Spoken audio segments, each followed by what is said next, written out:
కార్యక్రమం ఇలా పొద్దున 9 గంటల ప్రారంభం 8 గంటల వరకు నిరంతరాయంగా సాగిన ఆద్యంత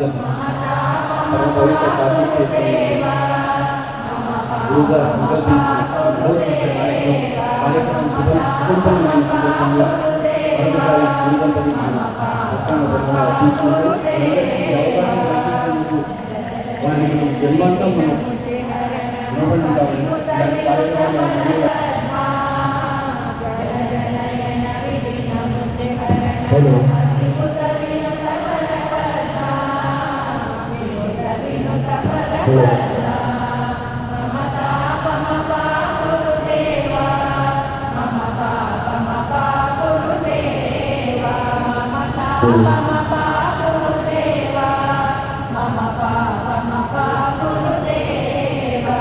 మరియు వారి ఆధీనంగా ఉన్న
భక్తులు అందరికీ నమస్కారాలు శుభాకాంక్షలు